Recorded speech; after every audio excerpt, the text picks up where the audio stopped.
Assalamualaikum warahmatullahi wabarakatuh. Halo teman-teman, gimana nih kabarnya? Semoga sehat selalu ya. Di sini saya akan mempresentasikan hasil diskusi dari saya sendiri mengenai mengoptimalkan potensi Smart City dengan literasi digital di kalangan masyarakat dengan jenisnya sendiri, yaitu saya Ade Firmansyah. Sebelumnya saya akan memperkenalkan terlebih dahulu. Nama saya Ade Firmansyah dengan nomor induk mahasiswa 2304020084, program studi pendidikan matematika, jurusan matematika, fakultas FMIPA.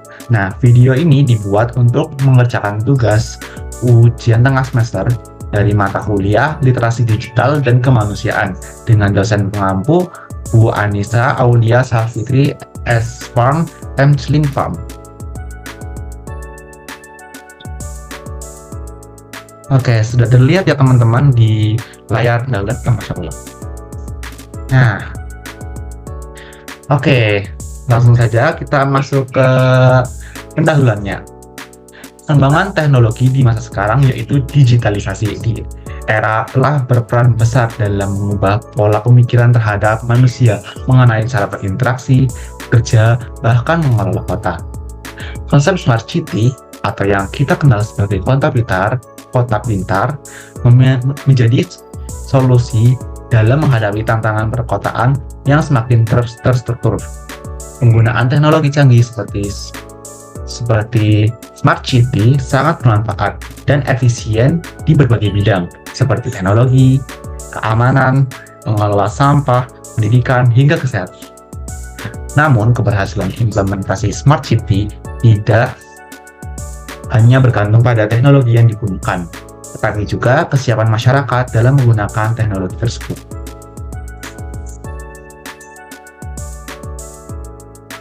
Salah satu faktor yang paling penting dalam keberhasilan Smart City yaitu literasi digital pada masyarakat. Literasi digital mencakup kemampuan seseorang dalam menggunakan, memahami, dan mengevaluasi informasi digital dengan baik dan bijak. Dengan literasi digital yang memadai, masyarakat akan merasakan kemudahan dalam mengoptimalkan layanan yang ada pada fitur kota pintar.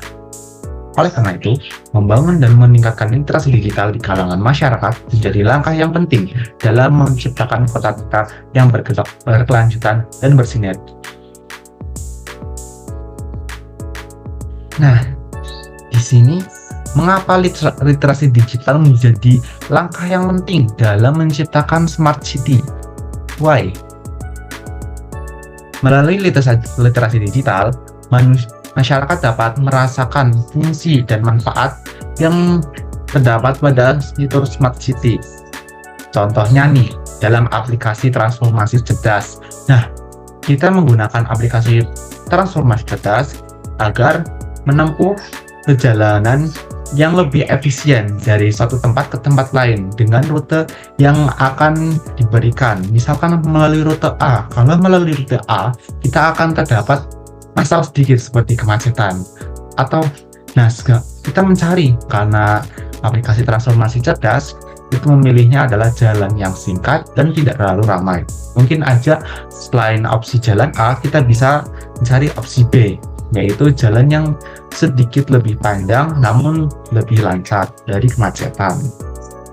Yang kedua nih contohnya ada aplikasi pelaporan masalah kota. Nah, di sini kalau misalkan para masyarakat mengeluh fasilitas atau infrastruktur yang kurang memadai, bisa melaporkan pada aplikasi pelaporan masalah kota. Dengan ini masalah infrastruktur atau fasilitas yang ada di masyarakat dapat ditangani dengan baik dan benar serta cepat. Yang ketiga, aplikasi kesehatan. Nah, teman-teman tahu nggak aplikasi kesehatan seperti Halodoc?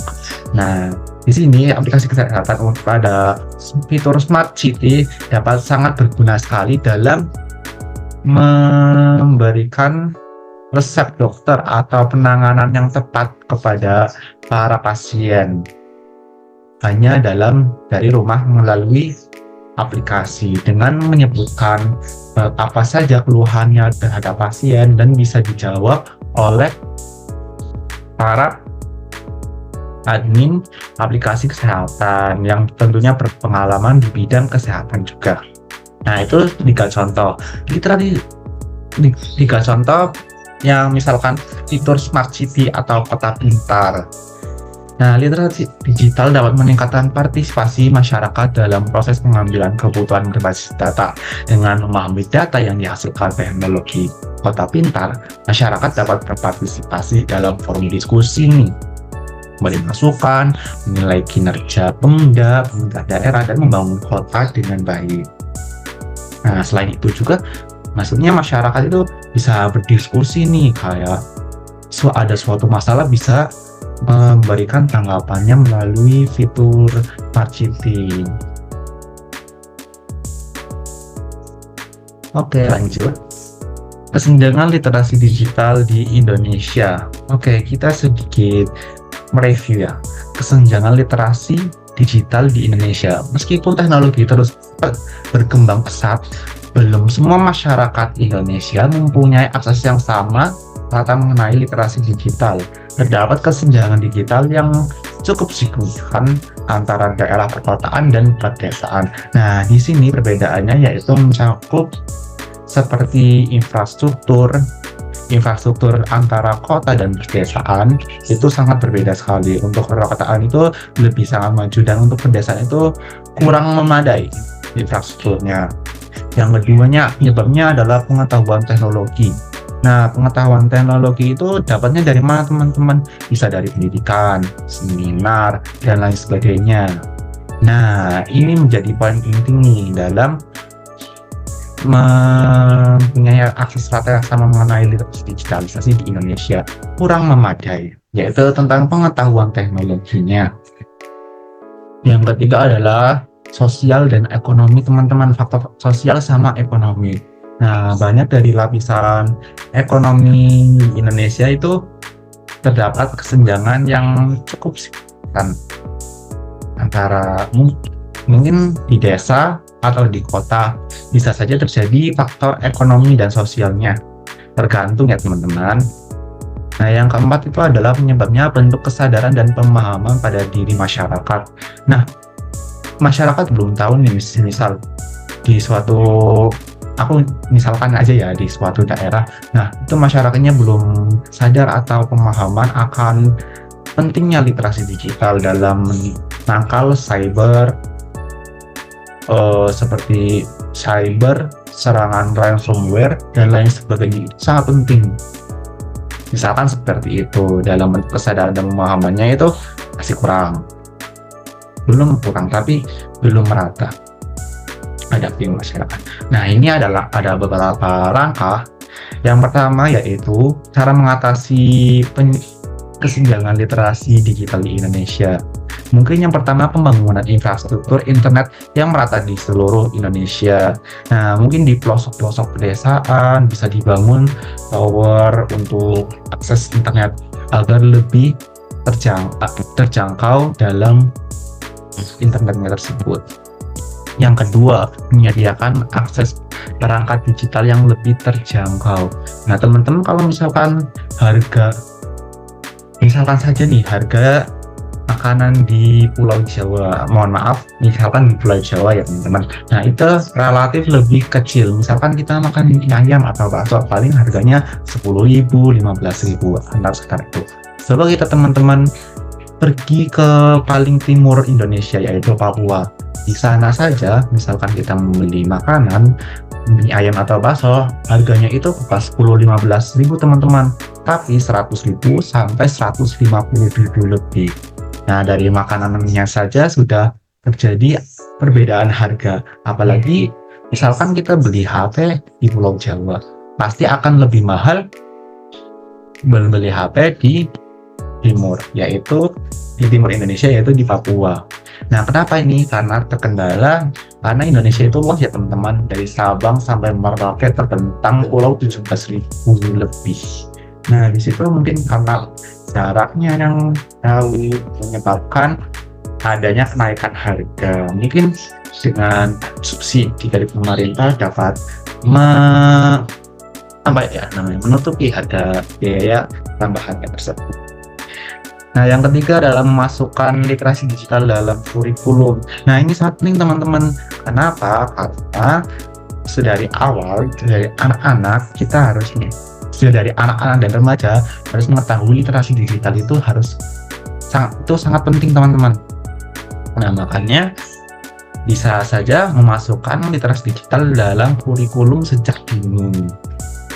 Bisa saja teman-teman. Nah, yang keempat, mohon maaf yaitu mengedukasi masyarakat agar sadar dan paham terhadap literasi digital.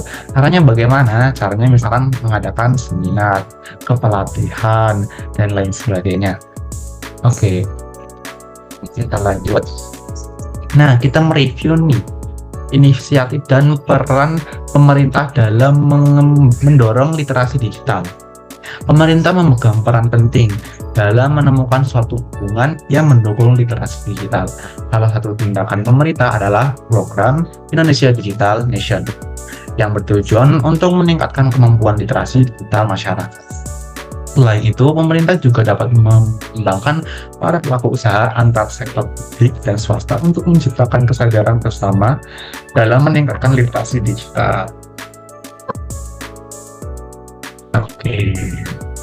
Nah, kita akan mereview nih kontribusi dari sektor swasta dalam pengembangan literasi digital. Sebagai penyedia layanan teknologi, perusahaan swasta membantu masyarakat mengetahui bagaimana cara kerja dan mengadakan pelatihan, misalkan seminar kayak tadi, seminar atau terkait pemanfaatan teknologi. Bisa saja kontribusi atau peran sektor swasta. Yang ketiga, kita mereview nih peran pendidikan dalam meningkatkan literasi digital. Pendidikan merupakan kunci utama untuk pengembangan literasi digital. Literasi digital harus diperkenalkan sejak dini agar anak-anak terbiasa dengan menggunakan teknologi secara positif. Nah, ini sangat benar sekali ya teman-teman, karena jika teknologi, kalau misalkan kita digunakan untuk hal-hal yang secara negatif, maka bakal sangat berdampak. Apalagi kita harus mengedukasi dari anak-anak agar terbiasa dengan penggunaan teknologi. Jadi sejak dari anak-anak atau remaja bisa diperkenalkan literasi digital agar lebih baik dan dapat diedukasi. Kalau menggunakan teknologi itu gunakannya harus secara positif. Oke, kita mau review lagi. Nomor 4, kolaborasi komunitas dan masyarakat dalam membangun literasi digital. Nah, dengan adanya komunitas ini, masyarakat dapat belajar secara langsung dari sesama dan mengatasi tantangan literasi digital bersama-sama. Inisiatif ini sangat penting terutama untuk masyarakat yang tidak memiliki akses formal terhadap pelatihan digital. Nah, ini juga salah satunya, kayak misalkan berbagi informasi melalui pelatihan, seminar, dan lain-lain. Oke, kita akan masuk nih manfaat partisipasi masyarakat apa saja nih teman-teman. Yang pertama ada menciptakan solusi praktis, yang kedua mendorong rasa tanggung jawab, yang ketiga memperkuat hubungan sosial, yang keempat adalah transparansi, dan yang kelima adalah akuntabilitas. Nah, untuk tantangan literasi digital ini apa saja nih teman-teman? Untuk sekarang, yang pertama itu adalah literasi digital, kesenjangan literasi digital yang sudah dibahas tadi. Yang kedua adalah keterbatasan akses internet. Yang ketiga, kurang pemahaman tentang teknologi. Yang keempat, masyarakat sulit terlibat dalam diskusi. Mungkin karena kesibukan ya teman-teman. Nah, dampak dari peningkatan literasi digital, nah ini apa saja teman-teman dampak positifnya? Dampak positifnya yang pertama adalah kemudahan mengakses layanan publik. Jadi masyarakat itu dapat mengakses layanan publik itu dengan sangat mudah dan praktis. Yang kedua adalah mendapatkan peluang pendidikan. Nah, ini harusnya sama ya teman-teman, karena sepertinya sudah Indonesia merdeka. Indonesia sudah merdeka, jadi peluang mendapatkan pendidikan di semua orang sama. Yang ketiga, memperoleh informasi tentang kesehatan. Nah, bisa saja dalam aplikasi Smart City seperti misalkan saja di sekarang ini Halodoc. dan lain sebagainya. Yang keempat, memperkuat transparansi. Nah, memperkuat transparansi agar tidak terjadi KKN, kolusi, korupsi, dan nepotisme. Itu sangat penting ya teman-teman, karena KKN ini sangat bertentangan dengan ideologi Pancasila. Yang kelima adalah meningkatkan ketertiban warga, karena warga tahu nih tentang literasi digital dan lain-lain, pasti lebih meningkatkan ketertibannya karena sudah mengetahui. Oke, mungkin cukup sekian dari presentasi ini. Dari materi yang saya presentasikan, bisa kita tarik kesimpulan, yaitu Smart City menawarkan potensi besar untuk meningkatkan kualitas hidup masyarakat. Namun, keberhasilan konsep ini sangat tergantung pada kesiapan masyarakat untuk menggunakan teknologi. Literasi digital menjadi kunci utama dalam mewujudkan Smart City yang inklusif, di mana setiap individu dapat memanfaatkan teknologi dengan optimal melalui dukungan pemerintah, peran sektor swasta, pendidikan, dan kolaborasi masyarakat. Literasi digital dapat ditingkatkan di seluruh lapisan masyarakat. Dengan literasi digital yang merata, masyarakat Indonesia dapat berpartisipasi aktif dalam membangun kota pintar yang bukan hanya canggih tetapi juga memberdayakan seluruh lapisan masyarakat tanpa terkecuali. Masa depan kota pintar yang berkelanjutan dan inklusif adalah mungkin jika seluruh pihak berkomitmen dalam membangun ekosistem literasi digital yang kuat dan merata di Indonesia. Oke, ini adalah daftar pustaka atau referensinya, bisa dilihat ada 4. Oke, ini adalah sepertinya gambar-gambar yang mendukung apa itu Smart City, seperti pengertian Smart City, dan bisa dilihat ya teman-teman. Oke, cukup sampai di sini ya teman-teman. Smart City, thank you, terima kasih. Wassalamualaikum warahmatullahi wabarakatuh. Untuk kritik, saran, dan masukan bisa diadukan pada nomor berikut ya, 081227841392 Adi Firmansyah. Nah, bisa aja mengirim email pada firmansyah@student.unes.ac.id untuk kritik dan saran atau masukan. Terima kasih teman-teman, sampai jumpa di lain pertemuan. See you.